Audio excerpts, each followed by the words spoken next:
Hello बच्चों, representation of complex number में अब थर्ड रिप्रेजेंटेशन के ऊपर चलते हैं and that is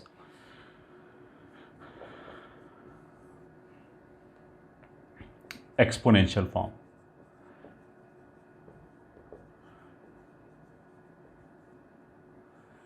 exponential form में हम एग्जैक्टली क्या लिख रहे हैं, क्यों लिख रहे हैं, ये हम पहले एक्सप्लेन करेंगे and which is bit hard to digest कि ये कहाँ से आ गया। उसके बाद जो हमें काम की चीज़ें हैं याद रखने वाली, वो ऑफ कोर्स क्या फॉर्म है ये सब पता होना चाहिए, कहाँ से आया वो अगर नहीं भी समझ में आता कोई दिक्कत नहीं है, वी कैन लीव इट, ठीक है। But for the sake of completion I will go through it. जैसे हमारे पास ई रेज़्ड टू पावर एक्स का एक्सपेंशन लिमिट में पढ़ाया जाता है कि ये होता है x square upon 2 factorial plus x cube upon 3 factorial and so on, ठीक है, अप टिल इन्फिनिटी। हमने क्या किया, इसमें x की जगह आयोटा थीटा रख दिया, तो उससे क्या होगा e raised to power iota theta बराबर 1 plus iota theta upon factorial 1। Iota theta का स्क्वायर तो आयोटा स्क्वायर -1 हो जाएगा, तो theta square upon factorial 2। Cube है वो minus iota theta cube upon factorial, जो आयोटा रेज़्ड टू पावर 4 है वो 1 हो जाएगा, तो यहाँ 1 आएगा साथ में। फिर वापस iota theta raised to power 5 upon 5 factorial, यही रिपीट होता चला जाएगा इन्फिनिटी तक। अब इसमें से हमने क्या किया, आयोटा वाले टर्म अलग कर दिए, बाकी टर्म अलग कर दिए, तो it will B 1 minus theta square upon 2 factorial 4 upon 4 factorial minus 6 upon 6 factorial plus and so on up till infinity तक, ये अलग कर दिए। और जो आयोटा के साथ आया theta minus theta cube upon 3 factorial plus theta raised to power 5 upon 5 factorial minus and so on, इसको अलग कर दिया। अब देखो ये वाला जो एक्सपेंशन है वो बेसिकली वहीं से लिमिट्स में ही पढ़ाया गया था कि ये कॉस थीटा का होता है। So this is cos theta plus iota वो वाला होता है साइन थीटा का। तो e raised to power iota theta is nothing but cos theta plus iota sine theta, ठीक है। अब देखो हमने जो कॉम्प्लेक्स नंबर का डिफरेंट फॉर्म पढ़ा था, उसमें पहला फॉर्म क्या था, एल्जेब्राइक फॉर्म, जिसमें हम कॉम्प्लेक्स नंबर को रिप्रेजेंट करते हैं एक्स प्लस आयोटा वाई। जो दूसरा फॉर्म था दैट वाज पोलर फॉर्म और ट्रिग्नोमेट्रिक फॉर्म। उसमें हमने बोला था कि आर और थीटा के टर्म्स में एक्सप्रेस कर सकते हैं, और वो एक्सप्रेस करने का तरीका ये था कि हमने एक आर लिखा, आर मतलब मैग्नीट्यूड, और उसके बाद cos theta plus iota sine theta लिख दिया। तो यहाँ पे अगर तुम ध्यान से देखोगे तो cos theta plus iota sine theta को ही हमने क्या बोला है कि e raised to power iota theta बोल सकते हैं। अब ये दोनों एक ही बात है, बट इन दोनों में से अगर हमसे पूछा है कि वर्किंग किस में बेटर होगा, तो ऑफकोर्स इसमें बेटर होगा, क्योंकि इसमें जो एक्सपोनेंशियल वाली प्रॉपर्टी है वो लग जाएंगी। जैसे अगर हमने इसमें e raised to power iota theta, इसमें थीटा 1 रखा, थीटा 2 रखा, दोनों को मल्टीप्लाई कर दिया, तो यहाँ तो वो एक झटके में एक लाइन के अंदर क्या आ जाएगा, e raised to power iota theta 1 plus iota theta 2, क्योंकि एक्सपोनेंशियल में तो पावर जुड़ जाता है मल्टीप्लाई करने में। ऐसे डिवाइड करने पे पावर सब्ट्रैक्ट हो जाएगा। तो ये जो हैंडी फॉर्मूले हैं ये, ठीक है, उससे क्या होगा कि क्वेश्चन में हमें कैलकुलेशन करना इजी पड़ेगा। अब कैलकुलेशन करना अगर इजी पड़ेगा तो हम इसी को प्रेफर करेंगे ओवर दिस। तो इसीलिए मैंने बोला था कि हम ट्रिग्नोमेट्रिक फॉर्म या पोलर फॉर्म लिखा तो रहे, बट हमें जब भी ज़रूरत पड़ेगी पोलर फॉर्म की, हम एक्सपोनेंशियल फॉर्म में ही कन्वर्ट करके करेंगे। तो ये तो चलो फर्स्ट पॉइंट हो गया। अब मान लिया कोई भी कॉम्प्लेक्स नंबर z है यहाँ पे, तो अगर ये r है and if this is theta then it will be r cos theta and this will be r sin theta. तो जैसा हमने बोला था कि z कैन बी रिटन है r into cos theta plus iota sine theta, तो that is equal to r into e raised to power iota theta. तो देखो अगर हम समझ पाएँ तो हमने क्या बोला था कि जैसे ये जो पोलर फॉर्म है इसमें r हमें क्या बताता है कि कॉम्प्लेक्स नंबर का ओरिजिन से डिस्टेंस कितना है। तो ये तो डिस्टेंस का इन्फॉर्मेशन दे रहा है। ये वाला जो चीज़ है ये हमें डायरेक्शन बता रहा है कि किस डायरेक्शन में उतना डिस्टेंस चलना है, आर डिस्टेंस किस डायरेक्शन में चलना है, वो ये वाला इन्फॉर्मेशन है। इसी को हम ऐसे लिख सकते हैं r into e raised by iota theta. तो e raised by iota theta basically हमें वो थीटा एंगल बताना है कि किस डायरेक्शन में जाना है, और ई रेस्ट बाय आयोटा के साथ थीटा लिखा है तो वो cos theta plus iota sine theta हो सकता है, मतलब होगा, हो सकता नहीं होगा। अब इसमें देखो एक दो इम्पॉर्टेंट बातें क्या हैं कि यहाँ पे जो हमने जैसे थीटा रखा है ना, थीटा रियल होना जरूरी नहीं है। जैसे हमने एक्स लिखा हुआ है तो एक्स तो हमने आयोटा थीटा रख दिया, अब वापस जो थीटा है वो भी रियल होना जरूरी नहीं है। ये ठीक है इस वाले एक्सपेंशन में अगर हमने ऐसे लिखा है ना, बट अगर ये ऐसे लिखा गया है तो इसको ये ठीक cos theta plus iota sine theta से थीटा जो है वो आर्ग्यूमेंट होगा, ये बोलने के लिए यहाँ पे थीटा रियल होना चाहिए, तभी हम इसको ऐसे बोल पाएंगे। ठीक है, देखो आगे चल के अभी थोड़ी देर बाद ये भी समझाया जाएगा कि जो एक कॉम्प्लेक्स नंबर है it can act like multiple things, like जो कॉम्प्लेक्स नंबर है that can act like a point in two dimension plane. तो जैसे हमारे पॉइंट के बीच में सेक्शन फॉर्मूला लगता है, डिस्टेंस फॉर्मूला लगता है, वैसे ही दो कॉम्प्लेक्स नंबर्स के बीच में सेक्शन फॉर्मूला लग जाएगा, डिस्टेंस फॉर्मूला लग जाएगा, तो पॉइंट की तरह भी बिहेव करेगा। कॉम्प्लेक्स नंबर दूसरा जो चीज़ है वो एज ए एल्जेब्रिक नंबर भी बिहेव करेगा। जैसे हम करते हैं ना कि जो भी हमारा रियल नंबर है कि एक नंबर को हमने दूसरे से डिवाइड किया, ठीक है, 3.2/5.7 लिखा, तो ये जो रेशियो आया ये कॉम्प्लेक्स नंबर में भी ऐसे आ जाएगा कि अगर 3+2 आयोटा को हमने 4+5 आयोटा से डिवाइड किया तो डिवाइड करने से एक नया कॉम्प्लेक्स नंबर आ जाएगा। जैसे एक रियल नंबर को दूसरे रियल नंबर से डिवाइड करने पे एक नया रियल नंबर आ जाएगा, वैसे यहाँ पे भी आ जाएगा। ठीक है, अब ये जो डिवीज़न वाला ऑपरेशन है इसको हम टू डायमेंशन प्लेन से एक्सप्लेन नहीं कर पाएंगे। ये ठीक है, मतलब इसको हम पॉइंट की तरह एक्सप्लेन नहीं कर पाएंगे, क्योंकि कोऑर्डिनेट ज्योमेट्री में स्ट्रेट लाइन में हमने कभी ये तो सुना ही नहीं है कि 1,2 एक पॉइंट है और उसको हमने दूसरे पॉइंट 2,3 से डिवाइड कर दिया। That operation is not valid. But complex number वो एडिशनल प्रॉपर्टी हो गई। ठीक है, पॉइंट की तरह बिहेव करेगा इन सर्टेन सिचुएशन, बट कहीं कहीं उसमें जो प्रॉपर्टी होगा वो उससे एक्स्ट्रा प्रॉपर्टी भी आएगा। वैसे ही complex number can also act like a vector. ठीक है, तो उस फॉर्मेट में हम इसको ऐसे विजुलाइज कर सकते हैं कि उस वेक्टर का ये तो मैग्नीट्यूड हो गया और ये यूनिट वेक्टर हो गया। यूनिट वेक्टर ही डायरेक्शन बताते हैं। तो e raised by iota theta वाला जो पार्ट है वो बेसिकली हमें डायरेक्शन बता रहा है किस डायरेक्शन में जाना है। अच्छा, अब e raised by iota theta के साथ यू शुड बी कंफर्टेबल कि हम इसको कैसे लिखते हैं। जैसे हमने यहाँ लिखा था ना, कोई भी कॉम्प्लेक्स नंबर लिखा हो उसका हम मैग्नीट्यूड कैलकुलेट कर सकते हैं, आर्ग्यूमेंट कैलकुलेट कर सकते हैं। आर्ग्यूमेंट यहाँ पे लिख दिया और मैग्नीट्यूड यहाँ पे लिख दिया। वैसे ही अगर एक्सपोनेंशियल फॉर्म यूज़ किया तो मैग्नीट्यूड यहाँ पे लिख लिया और ई रेस्ट बाय आयोटा के आगे आर्ग्यूमेंट यहाँ पे लिख लिया। तो ये मैग्नीट्यूड है और ये थीटा आर्ग्यूमेंट है। ये ठीक है, एम्पलीट्यूड भी हो सकता है, आर्ग्यूमेंट भी हो सकता है, जनरल भी हो सकता है, 2n पाई प्लस एंगल भी हो सकता है। ये बोलने के लिए हमें क्या क्या पता होना चाहिए कि r should be greater than 0, ये ठीक है, and theta should be real. Theta real होना चाहिए, r भी ऑफकोर्स रियल ही होगा, पॉजिटिव है तो रियल तो होगा ही होगा। रियल के साथ साथ वो पॉजिटिव भी होना चाहिए, तभी हम इसको मैग्नीट्यूड बोल सकते हैं या मॉड जेड बोल सकते हैं। दिस इज मैग्नीट्यूड और mod Z, this is argument और आर्ग्यूमेंट ऑफ जेड, ऐसे बोल सकते हैं।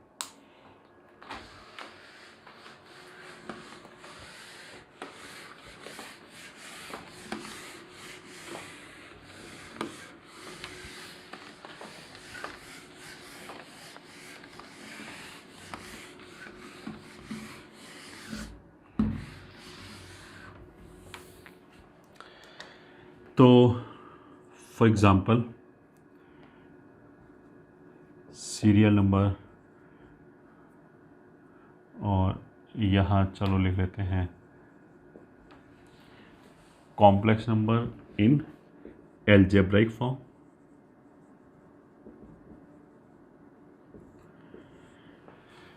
यहाँ आ जाएगा इन पोलर फॉर्म और यहाँ आ जाएगा इन एक्सपोनेंशियल फॉर्म।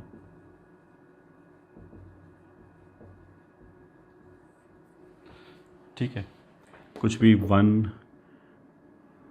ये मान लिया 7, सेकेंड हो गया -3, थर्ड हो गया 4 आयोटा, फिफ्थ हो गया -8 आयोटा, सॉरी फोर्थ 1 2 3 4, फिफ्थ हो गया 2 + 2 आयोटा, सिक्स्थ हो गया -3 आयोटा, ठीक है, सेवेंथ हो गया 5 माइनस ये, मान लिया ये, ठीक है। तो 7 का मतलब तो क्या है, हम 7,0 विजुलाइज कर सकते हैं, ठीक है। या फिर अगर इसको हम प्लॉट करने की सोचें तो ये यहाँ पे आएगा 7, तो इसका ओरिजिन से डिस्टेंस ये कितना हो जाएगा 7, और एंगल कितना हो जाएगा रियल एक्सिस से 0। तो इस 7 को हम लिख सकते हैं 7 times cos 0 plus iota sign 0, ऐसे लिख सकते हैं। एक्सपोनेंशियल फॉर्म में आ गया तो r इंटू ई रेस्ट पर आयोटा थीटा, तो r तो ये 7 लिखा हुआ है, ई रेस्ट पर आयोटा 0 लिख सकते हैं, और इसको 7 इंटू ई रेस्ट पर आयोटा 0 के अंदर 2n पाई ऐड कर सकते हैं, ऐसे भी लिख सकते हैं। मतलब ई रेस्ट पर आयोटा 2 पाई लिख दिया तो भी चलेगा, 4 पाई लिख दिया तो भी चलेगा, -2 पाई लिख दिया तो भी चलेगा, या 2n पाई इन जनरल लिख दिया तो भी इट विल डू। -3 का मतलब क्या है कि यहाँ पे पॉइंट है -3, तो इसका ओरिजिन से ये डिस्टेंस कितना हो जाएगा 3, और इसका ये डायरेक्शन जो है वो किस डायरेक्शन में हो जाएगा पाई, तो मैग्नीट्यूड तो 3 हो जाएगा, बट यहाँ पे हम क्या लिखेंगे cos pi plus iota sine pi, ठीक है। इस पाई की जगह दोनों जगह -पाई लिख दें तो चलेगा, हाँ 3 पाई लिख दें तो भी चलेगा, मतलब इसमें कोई भी 2 पाई का मल्टीपल जोड़ दें या घटा दें वो चलेगा। अब ये और ये तो बहुत ही आसान है, मतलब 7 और 0 लेके यहाँ लिख दिया सीधे, मतलब ई रेस्ट पर आयोटा लिख के तैयार रखा, 3 और पाई है तो 3 इधर लिख दिया, पाई इधर लिख दिया, ये r हो गया, ये थीटा हो गया। पाई की जगह जैसे मैंने बोला 3 पाई भी लिख सकते हैं, और 2 पाई प्लस पाई भी लिख सकते हैं, 4 पाई प्लस पाई भी लिख सकते हैं, पाई का कोई भी even multiple plus pi. 4 iota जो है उसका मतलब क्या हो गया, 4 आयोटा मतलब 0,4, तो इसका ओरिजिन से डिस्टेंस 4, और ये जो वेक्टर आएगा ये 90 डिग्री पे आएगा, तो 4 आयोटा को हम लिख सकते हैं 4 cos π/2 प्लस आयोटा साइन π/2, ऐसे लिख सकते हैं। और जैसा हमने बोला था कि ई रेस्ट पर आयोटा लिख के तैयार रखा, मैग्नीट्यूड यहाँ पे, आर्ग्यूमेंट यहाँ पे, ये हो गया। -8 के लिए 0,-8 यहाँ पे आएगा, 0,-8, तो ये डिस्टेंस 8 हो गया, और डायरेक्शन जो हो गया वो -π/2, तो this we can write down as 8 cos -π/2 plus iota sine. अब तुम वैसे भी देख सकते हो, इसको वापस सिंप्लीफाई करेंगे यही आ जाएगा, cos π/2, cos 90 डिग्री 0 होगा तो ये तो ख़त्म हो गया, साइन -π/2 -1 होगा तो ये माइनस आयोटा हो जाएगा, और ये हो जाएगा 8 इंटू ई रेस्ट पर आयोटा -π/2। अगर हम बोलेंगे इसको ऐसे लिख सकते हैं कि हाँ, ऐसे भी लिख सकते हैं, माइनस को बाहर लिख लो, एक ही बात है। 2 + 2 आयोटा का मतलब क्या है, एक यहाँ पे पॉइंट हो जाएगा 2,2, जिसका ये डिस्टेंस 2√2 हो जाएगा, और ये 45 डिग्री हो जाएगा, या π/4 हो जाएगा, तो it will be 2√2 cos 45 plus iota sine π/4, ऐसे, and this will be 2√2 e raised पर आयोटा π/4, -3, -3√2, ठीक है। तो ये कुछ ऐसे आ जाएगा, ये हो जाएगा -3, -√3, तो ये -3 हो गया, ये मतलब ये डिस्टेंस 3 हो गया, ये √3 हो गया, तो y/x √3/3 1/√3 हो जाएगा, तो ये मतलब 30 डिग्री हो गया, ठीक है। तो अगर इसका एम्पलीट्यूड बोला जाएगा तो वो तो हम ऐसे मेज़र करेंगे, ये ठीक है, ये हो गया 30 डिग्री को पाई में से घटाया तो 5π/6 आ गया, और क्लॉकवाइज घूम रहे तो माइनस लगा दिया। तो इसका मैग्नीट्यूड कितना हो जाएगा वैसे, दिस स्क्वायर 9 और 3 12, तो 4 इंटू 3 मतलब 2√3 and cos -5π/6 plus iota sine -5π/6। यहाँ पे हो जाएगा 2√3 ई रेस्ट पर माइनस आयोटा 5π/6, ये होगा। लास्ट में जो है -5 + 5√3, ठीक है, ये कौन से क्वाड्रेंट में पहुंच जाएगा, x negative y positive second quadrant में। तो इसका मैग्नीट्यूड कितना हो जाएगा 10, और कॉस सेकेंड क्वाड्रेंट में ये हो जाएगा y/x निकालोगे तो √3 हो गया, वो मतलब 60 डिग्री हो गया। सेकेंड क्वाड्रेंट में पहुंचाना है तो 2π/3 प्लस आयोटा साइन 2π/3, और यहाँ हो जाएगा 10 इंटू ई रेस्ट पर आयोटा 2π/3, ये हो जाएगा। This you can note down.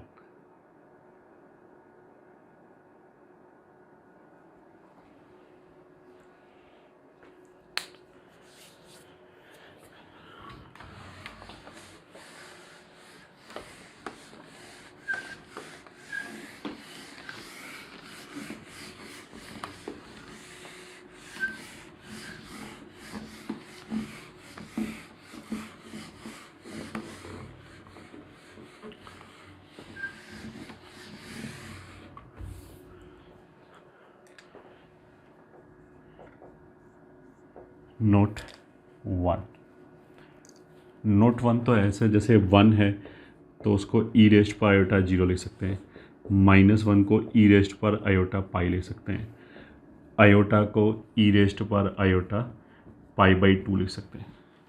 Iota is nothing but 0 + 1 into iota लिखा है, तो दिस इज़ अ पॉइंट 0,1, तो वाई एक्सिस पे आएगा ऊपर की तरफ एक डिस्टेंस दूर, तो आर की वैल्यू 1 हो गया, एंड 90 डिग्री पे उसका आर्ग्यूमेंट आएगा, इसलिए ये हो गया।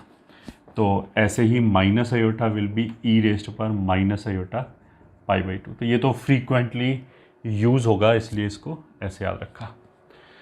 अगेन इस 0 की जगह 2π भी लिख सकते हैं, तो that I have said many times now, 2π ये चलेगा, ठीक है। ऐसे अगर ई रेस्ट पर आयोटा हम बोले 3π लिखना है, कोई बात नहीं, -π लिखना है, एक ही बात है, सब एक ही जगह आएगा, सब मतलब ये वाले सब, उसका नहीं ये नहीं कि हम कुछ भी लिख रहे हैं। नोट 2, जैसे अगर थीटा रियल है देन ओनली, देन ई रेस्ट पर आयोटा थीटा का mod will be mod cos theta plus iota sine theta, क्योंकि यही इसी को तो ई रेस्ट पर आयोटा थीटा बोला था, और ये हो जाएगा अगर ये रियल है, थीटा रियल है तो कॉस थीटा और साइन थीटा भी रियल होगा, तो ये भी एक कॉम्प्लेक्स नंबर है x + आयोटा y, तो इसका मैग्नीट्यूड कैसे होगा x² + y² sine square theta, तो विच इज़ 1, तो मॉड ऑफ ई रेस्ट पर आयोटा थीटा विल बी 1 अगर थीटा रियल है तो। अगर थीटा रियल नहीं है तो ऐसे नहीं कर सकते, ठीक है। जैसे फॉर एग्जांपल यहीं पे क्वेश्चन लिख लेते हैं, let z is equals to 2 into e raised पर iota theta where theta is real, then find mod of e raised पर आयोटा z। तो आंसर क्या है, देखो ई रेस्ट पर आयोटा z को ये फॉर्मूला के 1 नहीं बोल सकते। क्यों नहीं बोल सकते, क्योंकि ये बोलने के लिए तो हमने ये अज्यूम किया है कि थीटा रियल है, ये ठीक है, ये तो इसी के अंदर चल रहा था ना सब कुछ कि थीटा रियल है, तभी ऐसे 1 बोल सकते हैं। यहाँ जो z है वो तो एक कॉम्प्लेक्स नंबर है, वो रियल थोड़ा ना है, तो ऐसे नहीं कर सकते, ठीक है। तो फिर हम कैसे करेंगे, ई रेस्ट पर iota z is equals to z हमने किसको बोला है 2 इंटू ई रेस्ट पर आयोटा थीटा, ठीक है, थीटा इसने रियल बताया, तो this is 2 into cos theta plus iota sine theta. Z का मतलब ये हो गया, क्योंकि ई रेस्ट पर आयोटा थीटा को तो ऐसे हमेशा लिख सकते हैं। तो अब ई रेस्ट पर आयोटा मॉड के अंदर है, और जेड की जगह हमने क्या लिखा, 2 cos theta plus iota sine theta. ये हो गया, ये जेड की जगह पे आ गया, इस जेड की जगह पे आ गया। ठीक है, अब ई की जो प्रॉपर्टी है, ई का फ़ायदा ये है कि जो ई वाली प्रॉपर्टीज़ है ना, उनको हम यूज़ कर सकते हैं अब धड़ल्ले से। तो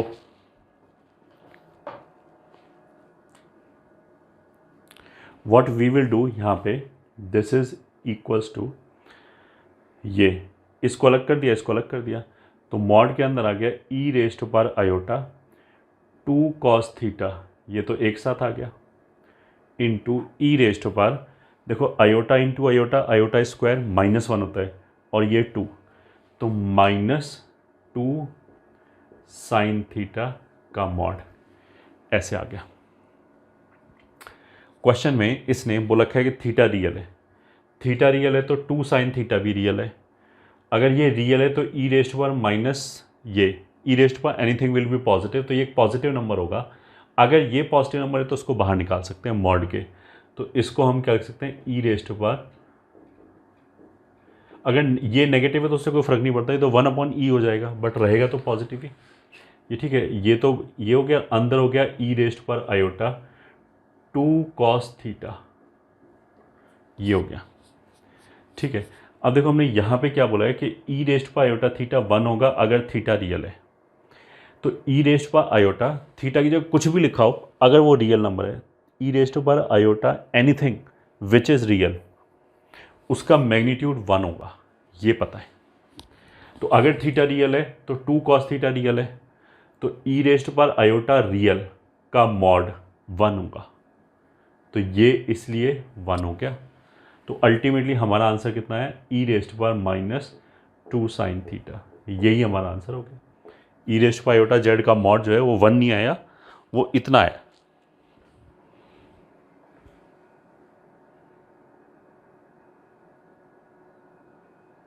दिस इज द आंसर।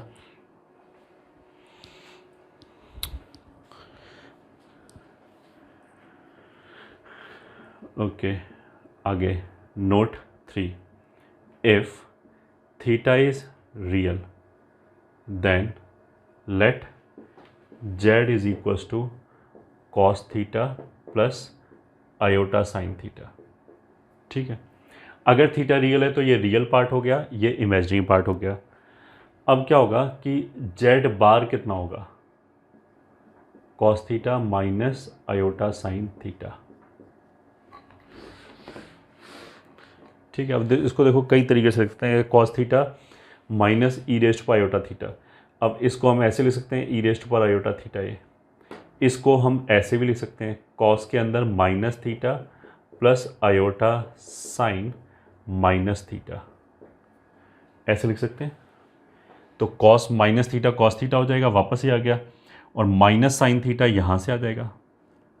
ठीक है, अब देखो cos of something plus iota sign of something, अगर ये दोनों चीज़ सेम है तो उसको हम ई रेस्ट पर आयोटा के साथ लिख सकते हैं। ठीक है, तो कॉस में ये माइनस थीटा ये माइनस थीटा सेम हो गया, तो इसको हम लिख सकते हैं ई रेस्ट पर आयोटा माइनस थीटा। ठीक है, this is nothing but e raised पर माइनस आयोटा थीटा। फिर एक्सपोनेंशियल की प्रॉपर्टी आ गई, ई रेस्ट पर माइनस समथिंग को we can also write down e raised पर, तो ये सब चलेगा। ठीक है, कहने का मतलब क्या है कि ई रेस्ट पर आयोटा थीटा का बार, ये ई रेस्ट पर आयोटा थीटा ई जेड था, इसका बार ये लिखा है, can be written as e raised पर minus iota theta, and this is also e raised पर आयोटा थीटा। बट ये सब कब वैलिड है, जब थीटा रियल है, ये होना चाहिए। ठीक है,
note 4 again if theta is real,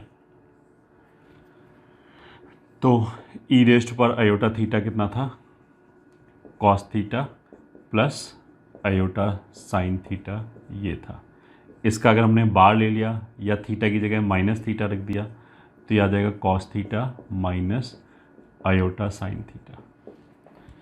ठीक है, अब इन दोनों को जोड़ने से कितना आ जाएगा, कॉस थीटा बराबर ई रेस्ट पर आयोटा थीटा, ई रेस्ट पर माइनस आयोटा थीटा बाई 2।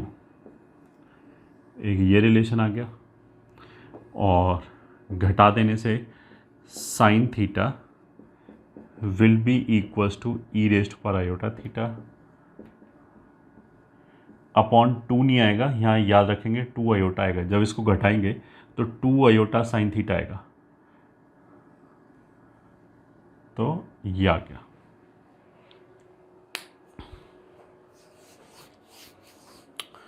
ठीक है,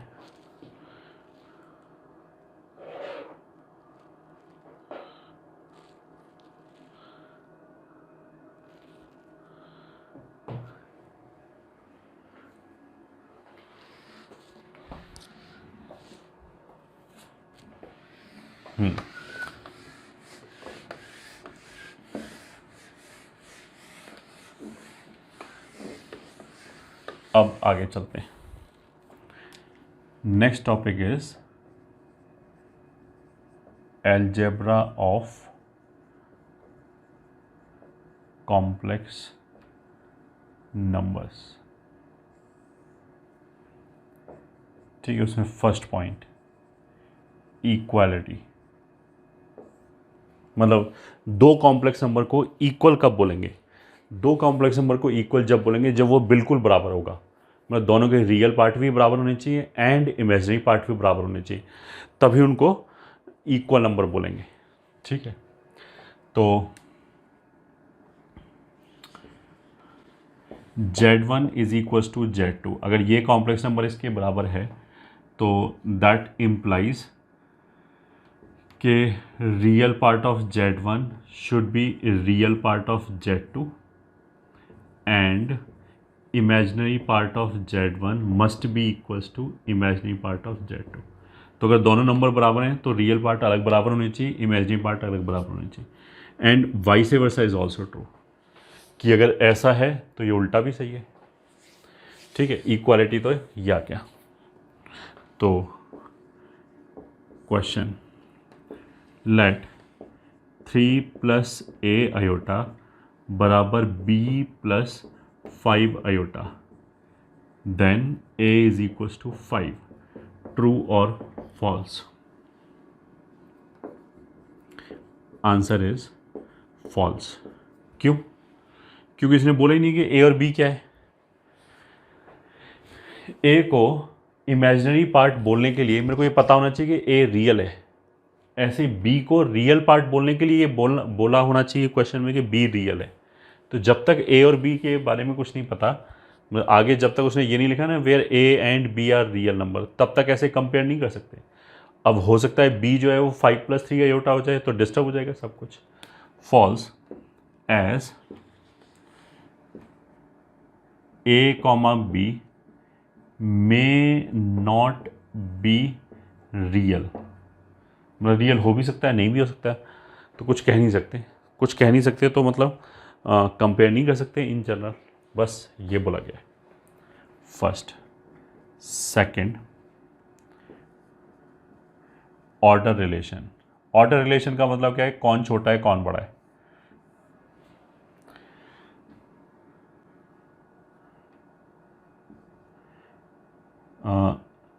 लेस देन,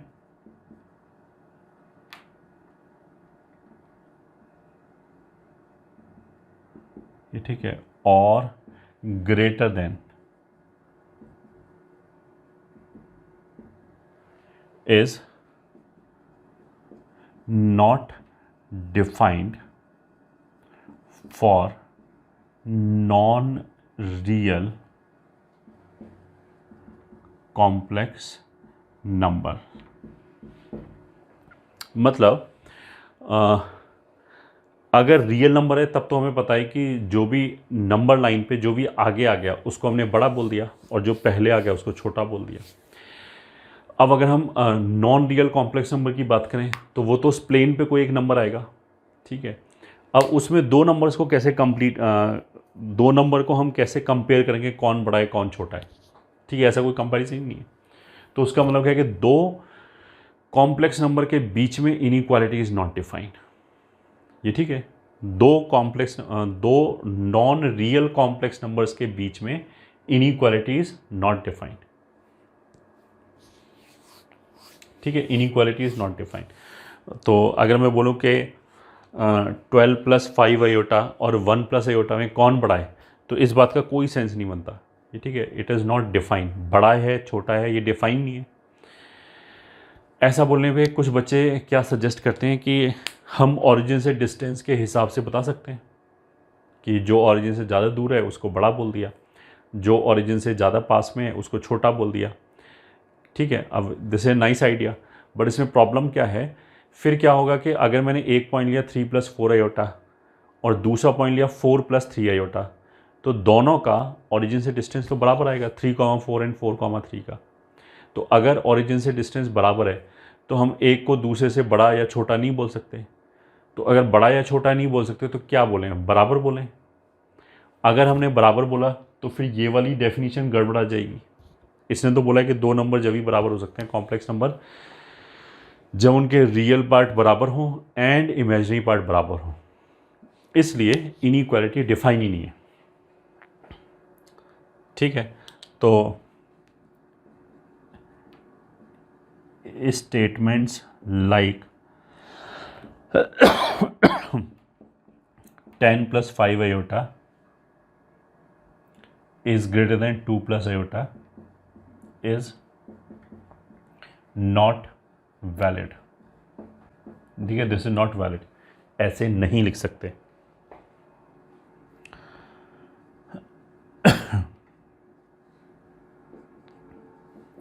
नोट दैट अगर मैं ऐसे लिख दूं ना 10 + 5 आयोटा का mod is greater than 2 + iota is valid, क्योंकि इसमें दोनों तरफ रियल नंबर है। ये भी मॉड ले लिया तो ये तो डिस्टेंस आ गया, तो ये डिस्टेंस आ गया तो ये तो रियल नंबर होगा, तो एक रियल नंबर दूसरे रियल नंबर से ऑफकोर्स बड़ा छोटा हो सकता है, उसमें कोई दिक्कत नहीं है। तो दैट इज़ परफेक्टली डिफाइंड, ठीक है। तो अभी तक हमने क्या बोला, इक्वालिटी कैसे डिफाइन होता है, दोनों के रियल पार्ट बराबर होने चाहिए as well as imaginary part बराबर होने चाहिए। और बड़ा छोटा में हमने क्या बोला कि बड़ा छोटा डिफाइन होता नहीं है, ठीक है। अब आगे थर्ड पॉइंट में क्या है कि अगर a² + b² बराबर 0 लिखा है, तो अभी तक हमारी हैबिट क्या थी ये लिखने का कि a = b = 0, but complex number में ऐसा नहीं। अगर मान लिया हम a की जगह ले लें 4 और b की जगह ले लें 4 आयोटा, तो जो a का स्क्वायर है वो तो 16 आ जाएगा और जो b का स्क्वायर है वो -16 आ जाएगा। 4 आयोटा का स्क्वायर करेंगे तो कैंसिल होकर 0 आ जाएगा, तो कोई दिक्कत नहीं। तो अब अगर α² + β² लिखा है तो हम उसको ऐसे लिख सकते हैं, α² - आयोटा बीटा का होल स्क्वायर, क्योंकि अब जब इसको स्क्वायरिंग करेंगे तो β² आएगा, एक आयोटा का स्क्वायर -1 आएगा, तो माइनस माइनस ये प्लस हो जाएगा, तो यही आ जाएगा। अब इसको हम लिख सकते हैं α - iota beta into α + iota beta, that means α² + β² can be factorised as this,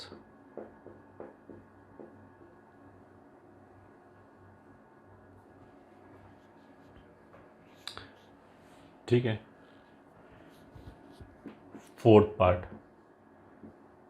अगर मान लिया ये लिखा है √AB बराबर √A इंटू √B, तो इट इज़ नॉट वैलिड, ये ठीक है। इन जनरल क्यों नहीं वैलिड है, अगर हम ये ठीक है फॉर A = B = -2, ये ठीक है, it will fail.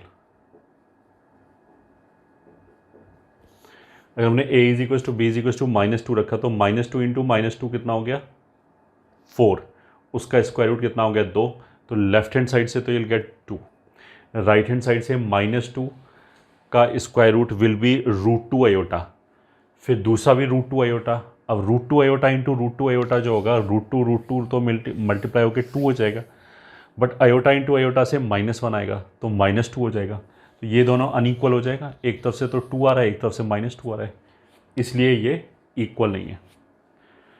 It will fail as left hand side will be 2 and right hand side will be -2.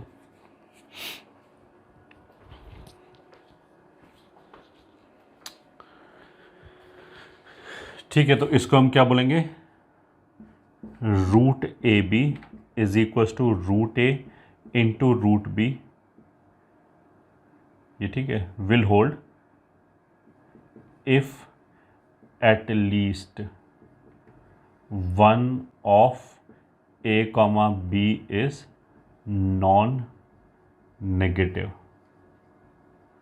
कम से कम एक नॉन नेगेटिव होना चाहिए, ठीक है, मतलब ऐसा नहीं होना चाहिए कि दोनों ही नेगेटिव हो जाएं, ये बोला इसने, ये नहीं होना चाहिए। ठीक है, तो अभी तक हमने इक्वालिटी देखा और इनइक्वालिटी बताया, फिर ये दो पर्टिकुलर पॉइंट हो गए।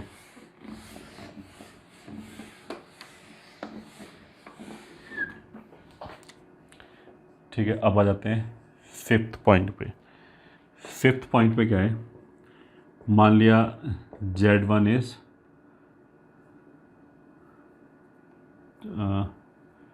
A plus iota B and Z2 is C plus iota D, where A, B, C, D are real. Then अगर हमने निकालना हो Z1 प्लस Z2 तो वो ऐसे रहेगा, या तो चारों ऐसे अलग अलग लिख दो, कोई दिक्कत नहीं है, या फिर A प्लस C ऐसे मिला के लिख दिया, plus iota times B plus D, दोनों ही की बात है। Z1 माइनस Z2 कितना हो जाएगा, तो A plus iota B minus C minus iota D, तो ये हो जाएगा A minus C plus iota times B minus D, ये हो जाएगा। Z1 इंटू Z2, तो जैसे नॉर्मल मल्टीप्लाई करते हैं वैसे ही मल्टीप्लाई कर दिया, C plus iota D, C दोनों से मल्टीप्लाई होगा, फिर आयोटा D दोनों से मल्टीप्लाई होगा, तो this is equal to C को A से मल्टीप्लाई किया AC, इससे मल्टीप्लाई किया आयोटा BC, आयोटा D को इससे मल्टीप्लाई किया आयोटा AD, इन दोनों को मल्टीप्लाई किया माइनस BD, तो उसका मतलब क्या है, किसके बराबर हो गया, AC minus BD plus iota times BC plus AD, इसके बराबर हो गया।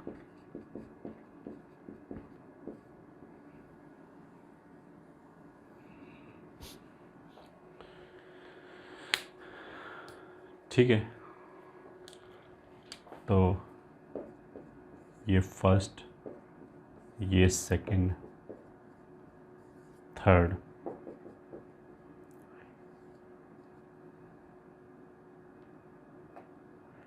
फोर्थ। अगर मान लिया हमने लिखा Z1 बार, तो Z1 कितना है A plus iota B, Z1 बार कितना होगा, A और B रियल है इसलिए A माइनस आयोटा B। ठीक है, ये x plus Y X minus Y X square minus Y square हो जाएगा, तो आयोटा B का whole square which is A square plus B square. अब अगर Z1 A plus iota B है तो Z1 का मैग्नीट्यूड कितना हो जाएगा, √A square plus B square, तो ये तो मॉड Z1 का स्क्वायर हो गया, ये ठीक है, this is nothing but mod Z1 का स्क्वायर। तो यहाँ से हमारे पास एक फॉर्मूला कितना आ गया कि Z1 बार बराबर मॉड Z1 का स्क्वायर, ये ठीक है। दिस इम्प्लाई किसी भी कॉम्प्लेक्स नंबर के लिए Z बार क्या होगा, उसके मतलब किसी भी कॉम्प्लेक्स नंबर z को अगर हम उसी के कॉन्जुगेट से मल्टीप्लाई करें तो मैग्नीट्यूड का स्क्वायर आ जाएगा।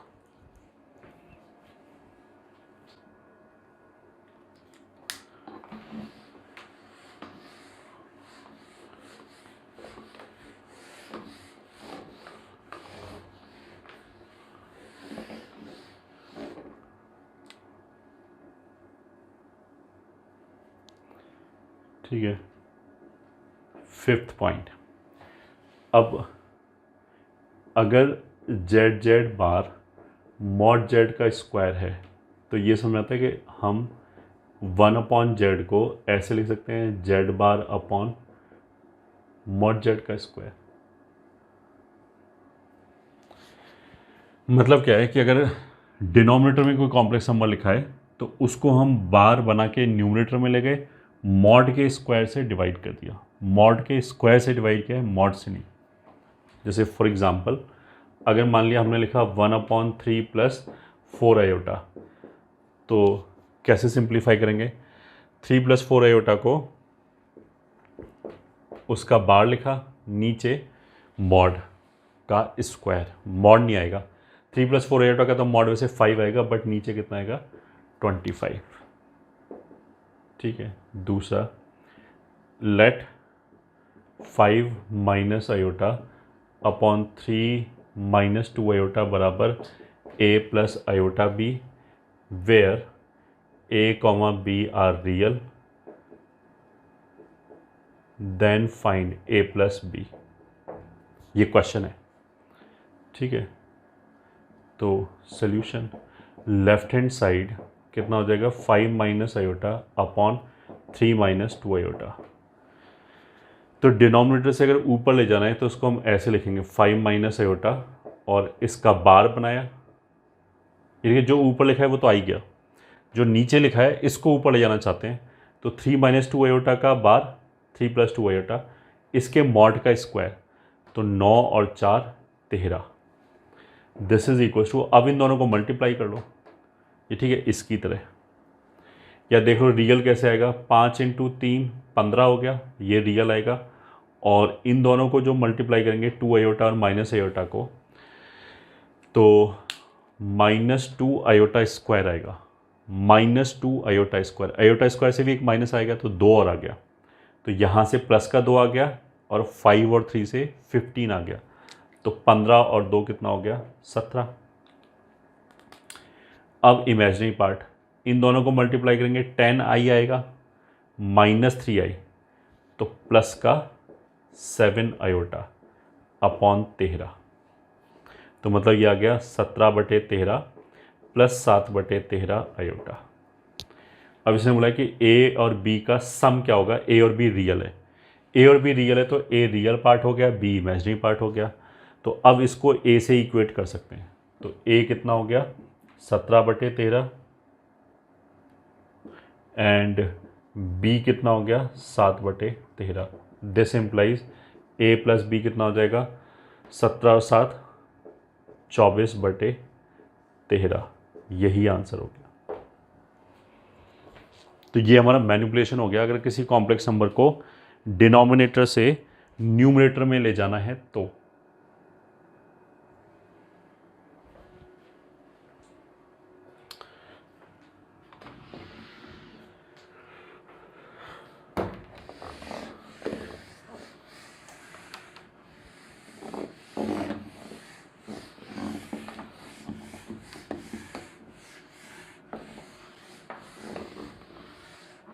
ठीक है, अब इसी में 6 पार्ट क्या था? अगर जेड जेड बार कितना था? मॉड जेड का स्क्वायर।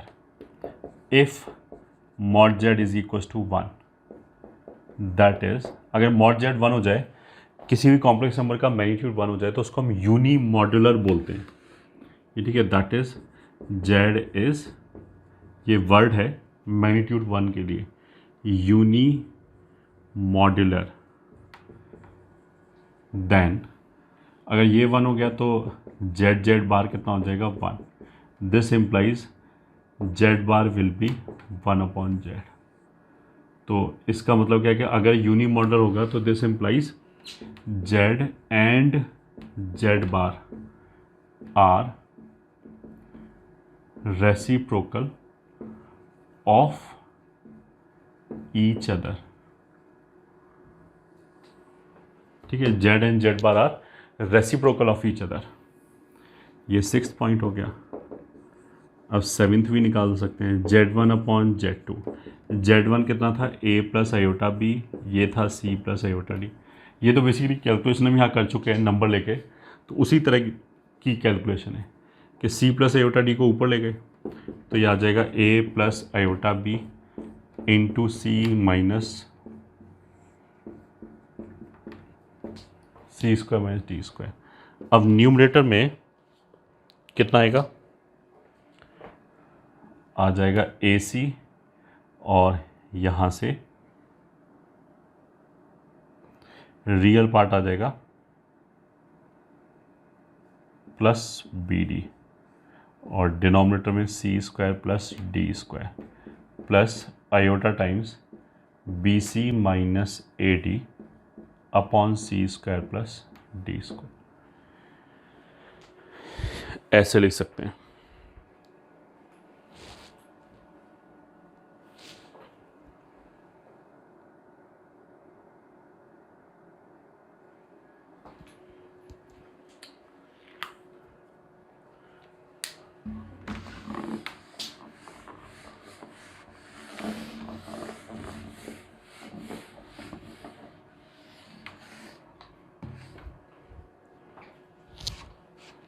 तो ये हो गया दो कॉम्प्लेक्स नंबर का जोड़ना, घटाना, मल्टीप्लाई करना, डिवीज़न।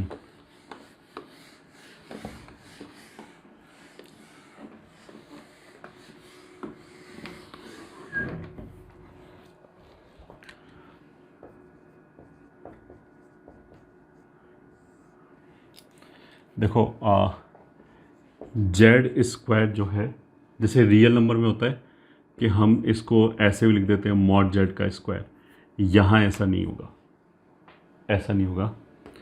एज इफ़ जेड मान लिया एक्स प्लस आयोटा वाई है और एक्स वाई रियल है, तो मॉड जेड का स्क्वायर तो हो जाएगा X square plus Y square, ये तो हो जाएगा रियल,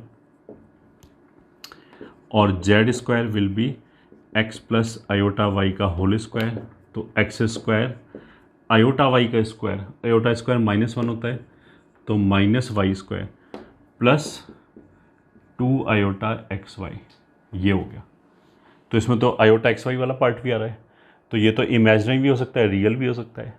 ठीक है, अगर ये 0 हो जाए तो रियल भी हो सकता है। ठीक है, बट ये तो डेफिनेटली रियल होगा। ये रियल और इमेजिनरी कुछ भी हो सकता है, रियल भी हो सकता है, इमेजिनरी भी हो सकता है। मतलब अगर रियल हो भी जाए तो भी बराबर नहीं है, सही है। तो भी जैसे मान लिया अगर x का वैल्यू 0 हो जाए तो यहाँ से जेड स्क्वायर तो क्या होगा, x तो 0 हो गया है तो माइनस वाई स्क्वायर हो गया, यहाँ से वाई स्क्वायर आएगा तो भी बराबर नहीं आ रहा। इन जनरल मतलब बाई चांस बराबर आ भी सकता है, नहीं भी आ सकता। तो मतलब ऐसा नहीं कि मॉड का स्क्वायर इवन पावर लगाया तो हमें मॉड लगाने की जरूरत नहीं है। Mod is a different thing.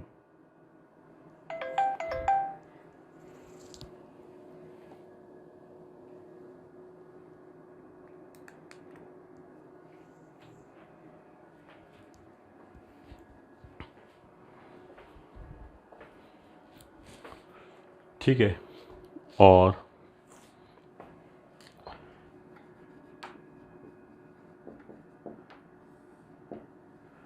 Note 2,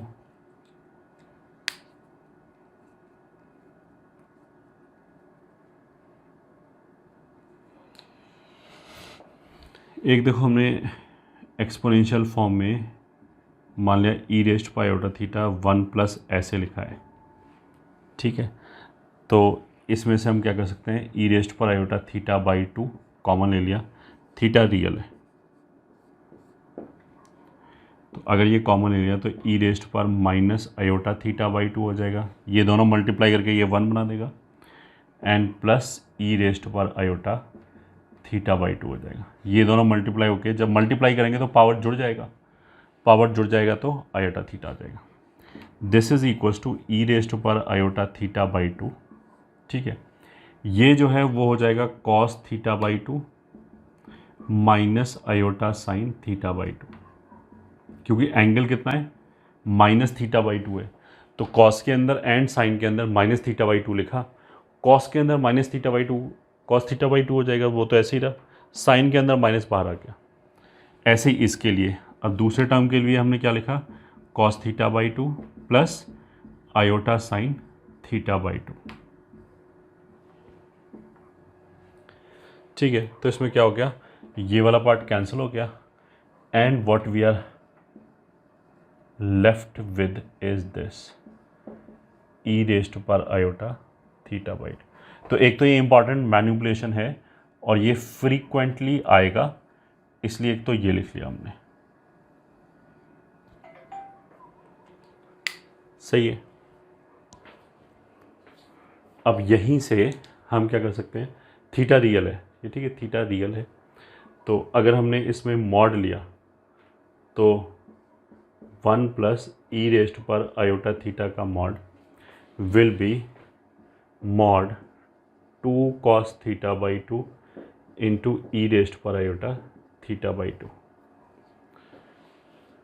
so this will be equals to 2 cos theta by 2 का मॉड इंटू ई रेस्ट पर आयोटा थीटा बाई 2। मॉड अलग अलग कर दिया, तो ये जो मॉड है वो तो 1 हो गया, ई रेस्ट पर आयोटा थीटा हमने क्या बोला था कि यूनिट वेक्टर की तरह काम करेगा अगर थीटा रियल है तो। ठीक है, तो देखो क्या क्या आया, एक तो हमने बोला कि ई रेस्ट पर iota theta as a whole will be 2 cos theta by 2 into e raised पर आयोटा थीटा बाई 2। एक तो ये रिजल्ट हो गया, ये ठीक है, रिजल्ट 1।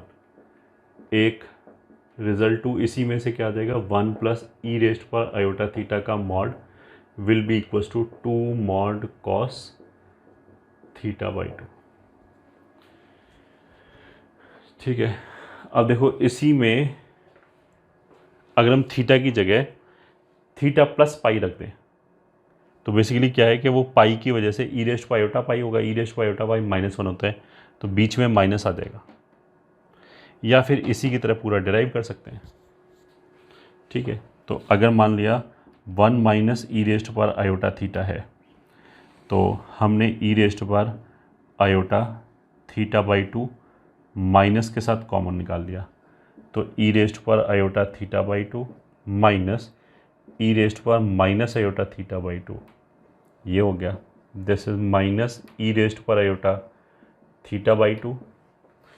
अब इन दोनों को ऐसे ही ओपन किया तो इस बार अंदर क्या होगा, 2 आयोटा साइन थीटा बाई 2 ये बचेगा, which is equals to minus को, मतलब इसको ऐसे लिखा 2 minus iota sine theta by 2 e raised पर आयोटा थीटा बाई 2। इस माइनस आयोटा को लिख सकते हैं ई रेस्ट पर माइनस पाई बाई 2। तो फाइनली कितना हो गया, 2 sine theta by 2 into e raised पर आयोटा, इन दोनों को एक साथ मिला दिया तो थीटा माइनस पाई बाई 2। तो रिजल्ट 3 क्या है, 1 माइनस ई रेस्ट पर iota theta is 2 sine theta by 2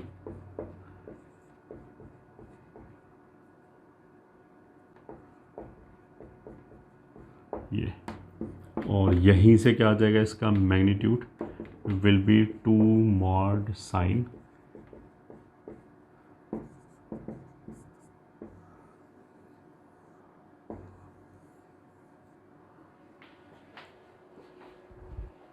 ये हो जाएगा।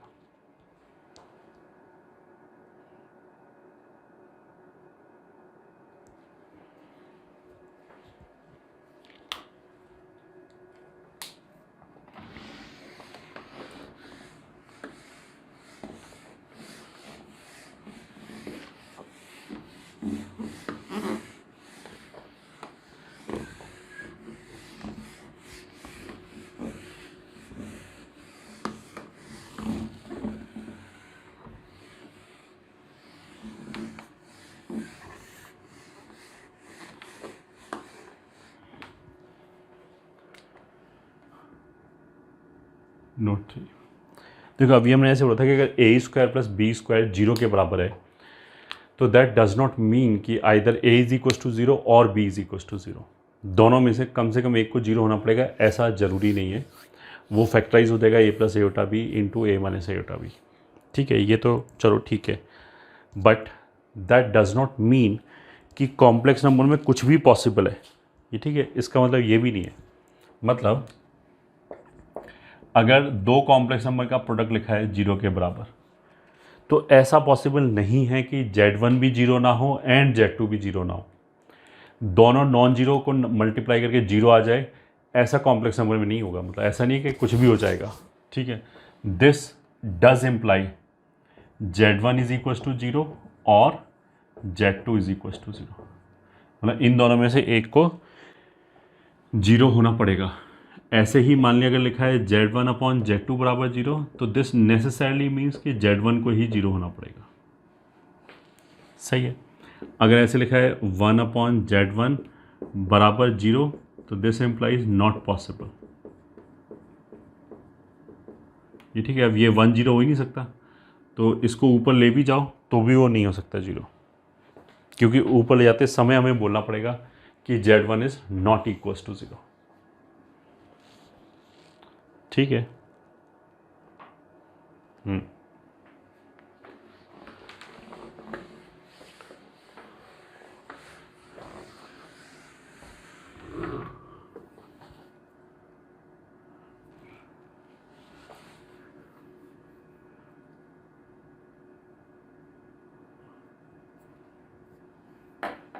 जैसा अभी हमने बोला था कि कॉम्प्लेक्स नंबर को we can treat as a point और एज ए एल्जेब्राइक नंबर और एज ए वेक्टर, तो वही लिख लिया। Note 4, a complex number z is equal to x plus iota y मान लिया, where x and y are real, can be treated as, ठीक है, first part an algebraic number which can be added, multiplied or divided by other number, ठीक है। तो एक तो हम इसको कैसे ट्रीट कर सकते हैं, सिंपल एक एल्जेब्राइक नंबर हो गया जैसे रियल नंबर होता है, और उसमें डिवीज़न, मल्टीप्लिकेशन, समेशन, डिफरेंस, ये सारी चीज़ें वैलिड हैं। एक तो ऐसे बिहेव कर सकता है ये, ठीक है। Second, point in 2 dimension plane, जो आर्गन प्लेन होता है या वो एक्स वाई प्लेन की तरह ही होता है, a point in 2D plane which follows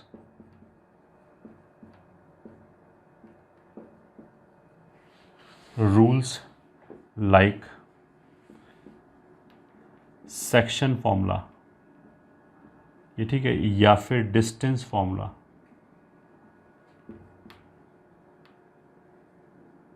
ठीक है, एटसेट्रा। तो पॉइंट की तरह भी बिहेव कर सकता है। Third, it can also be treated as a free vector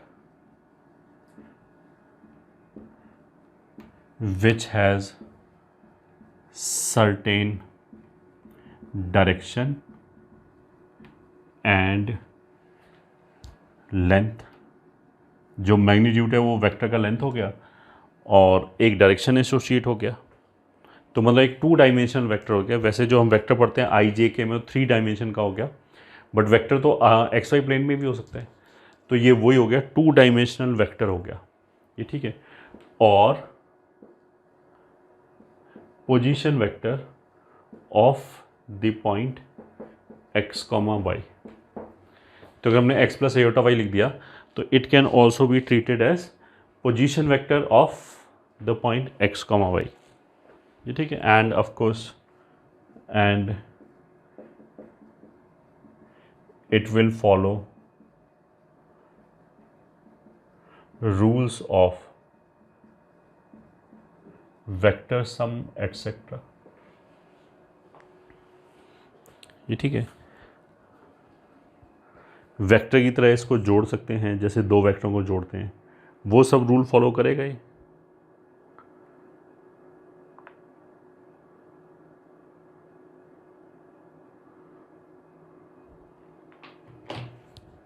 ये बोला जा रहा है। ठीक है, अच्छा इसका मतलब ये भी नहीं है कि हर क्वेश्चन में इसको तीनों तरीके से ट्रीट करके सॉल्व किया जा सकता है, ऐसा नहीं है।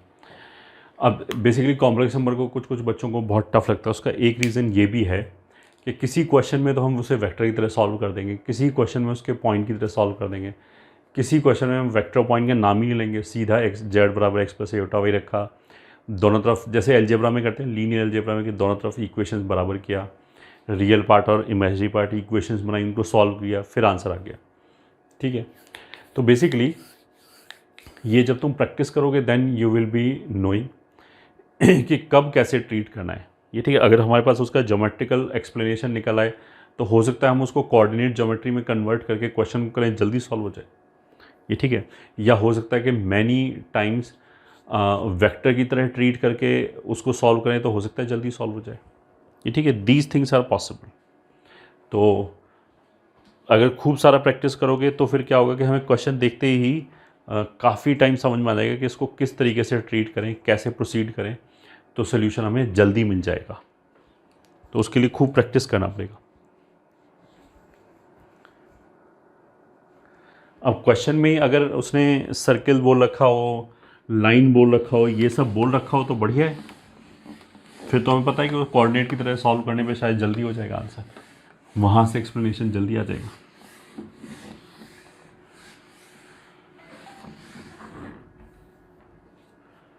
तो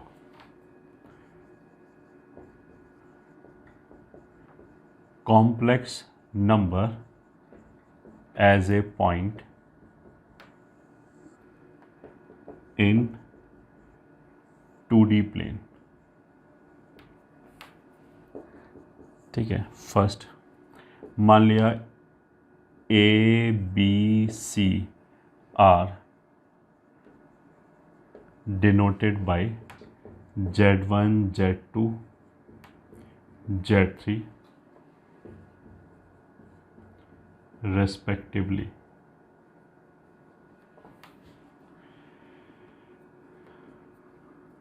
Then first part, distance A B, तो वो आ जाएगा mod Z1 minus Z2।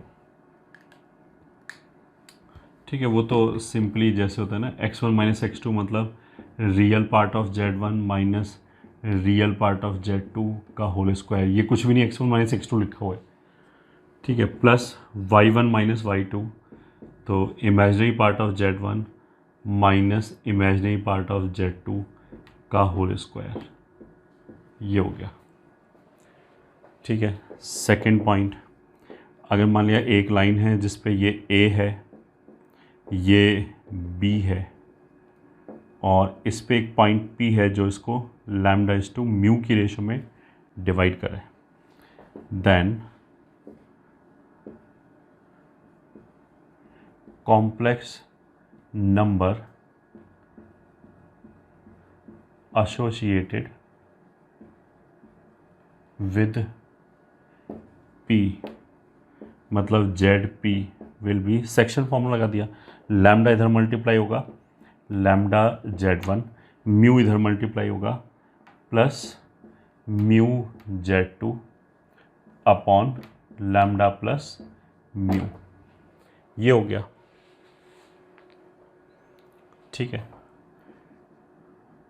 Third point, अगर हमें मिड पॉइंट चाहिए, मतलब ये दोनों बराबर है, तो ZM कितना हो जाएगा, Z1 plus Z2 by 2।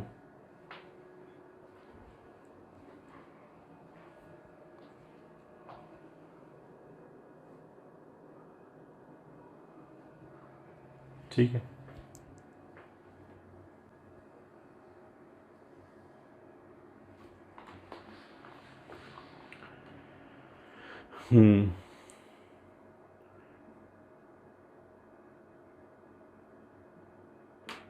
Fourth point, in triangle ABC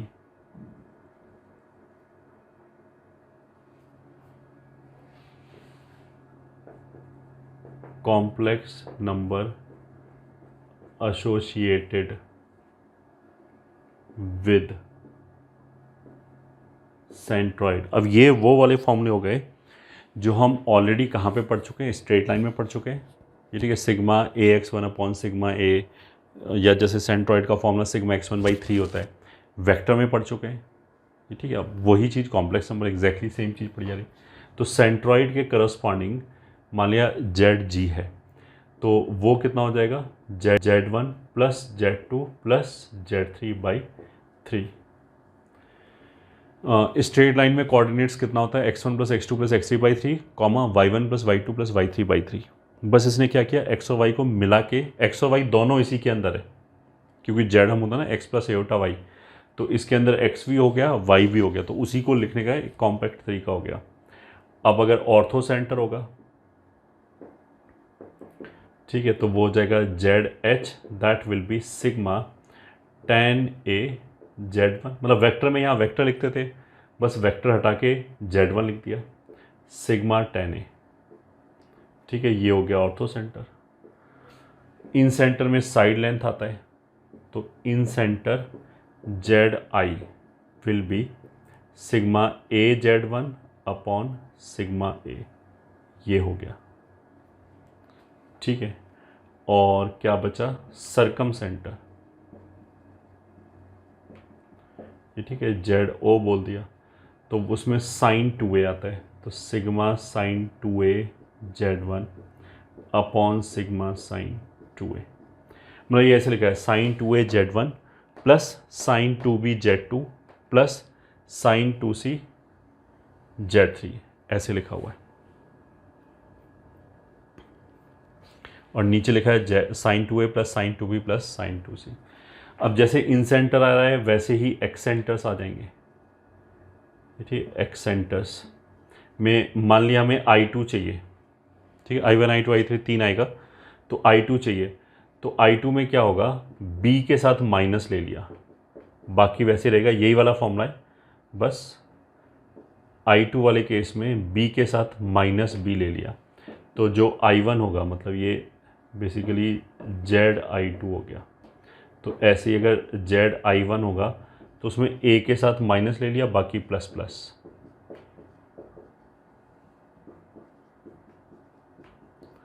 ठीक है, ऐसे ही Z करस्पॉन्डिंग टू I3 आ जाएगा।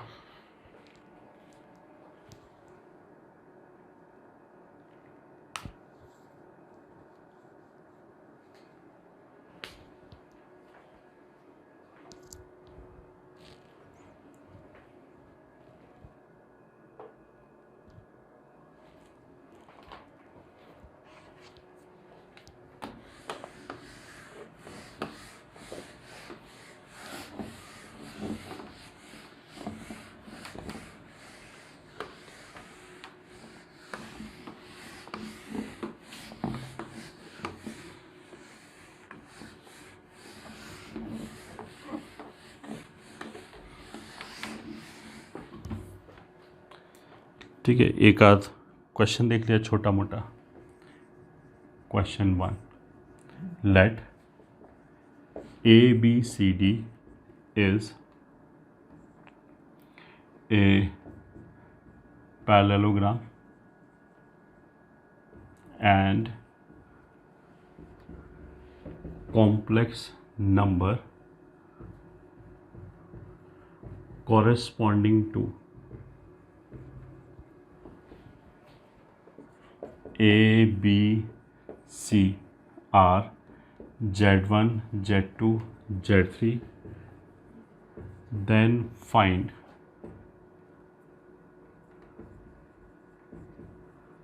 complex number for D। ठीक है, बहुत सिंपल क्वेश्चन है। सोल्यूशन, अगर मान लिया ऐसे पैरेललोग्राम है, ठीक है, ये A Z1 हो गया, B Z2 हो गया, C Z3 हो गया और ये D मान लिया Z4 हो गया। तो पैरेललोग्राम में क्या होता है, जो डायगोनल होते हैं वो एक दूसरे को बाइसेक्ट करते हैं। तो अगर ये मिड पॉइंट है M, तो Z करस्पॉन्डिंग टू M कितना हो जाएगा, ये ठीक है, A और C का मिड पॉइंट है, इसलिए तो Z1 प्लस Z3/2 हो जाएगा। But this is also the mid point of B and D, तो वहाँ से ये Z2 प्लस Z4/2 हो जाएगा। दिस इम्प्लाइज 2 कैंसिल, हमें तो Z4 चाहिए, तो वो आ गया ये Z1 plus Z3 minus Z2, यही आ गया answer.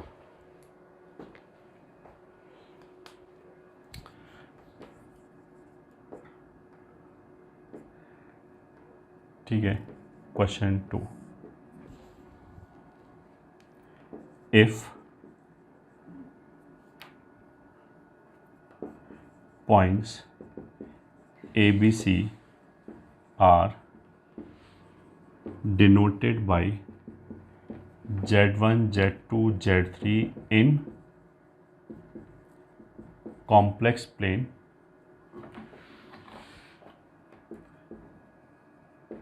such that Z1 minus 3 बराबर Z2 माइनस 3 बराबर Z3 minus 3 and Z1 plus Z2 plus Z3 is equals to 9, then prove that triangle ABC is an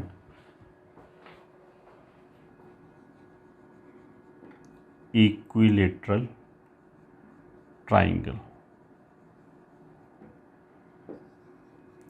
solution, देखो अभी हमने क्या पढ़ाया था कि mod Z1 minus Z2, mod के अंदर Z1 minus Z2 represents the distance between Z1 and Z2, ठीक है। तो ये जो रिलेशन दे रखा है, मॉड Z1 माइनस 3 बराबर मॉड Z2 माइनस 3, 3 भी एक कॉम्प्लेक्स नंबर है, 3 भी एक complex number, 3 is nothing but 3,0, ठीक है, that is a real number. Real number is also a complex number, आएगा तो वो भी कॉम्प्लेक्स प्लेन में। Z3 माइनस 3, इसने क्या बोला, Z1 का डिस्टेंस 3 से इज इक्वल्स टू Z2 का डिस्टेंस 3 से इज इक्वल्स टू Z3 का डिस्टेंस 3 से। तो जो ये पॉइंट ABC हो गए, ये 3,0 से इक्वी डिस्टेंट है। अब ABC का जो सर्कम सर्कल आएगा, उसका सर्कम सेंटर से भी ये तीनों पॉइंट इक्वी डिस्टेंट होगा। तो 3 पॉइंट इक्वी डिस्टेंट होने का मतलब क्या है कि जिस पॉइंट से वो इक्वी डिस्टेंट है वो उनका सर्कम सेंटर होगा। सो दिस इम्प्लाइज 3 इज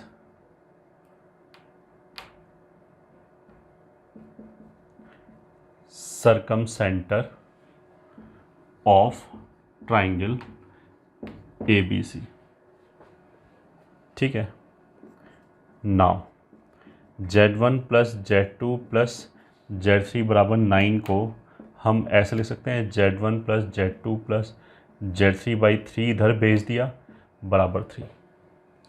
अब this is nothing but complex number associated with centroid, तो जो सेंट्रॉइड है वो 3 आ रहा है। सो ये ठीक है, this is nothing but Z for centroid, this implies 3 is also centroid of triangle ABC। अब ट्राइंगल के लिए सेंट्रॉइड एंड सर्कम सेंटर दोनों कोइंसाइड करता है, तो अगर centroid and circum centre coincide करता है तो उसका मतलब क्या, इक्विलेटरल ट्राइंगल होना चाहिए। This implies circumcentre is identical to centroid, which implies triangle is equilateral triangle, hence proved। यही प्रूव करना था।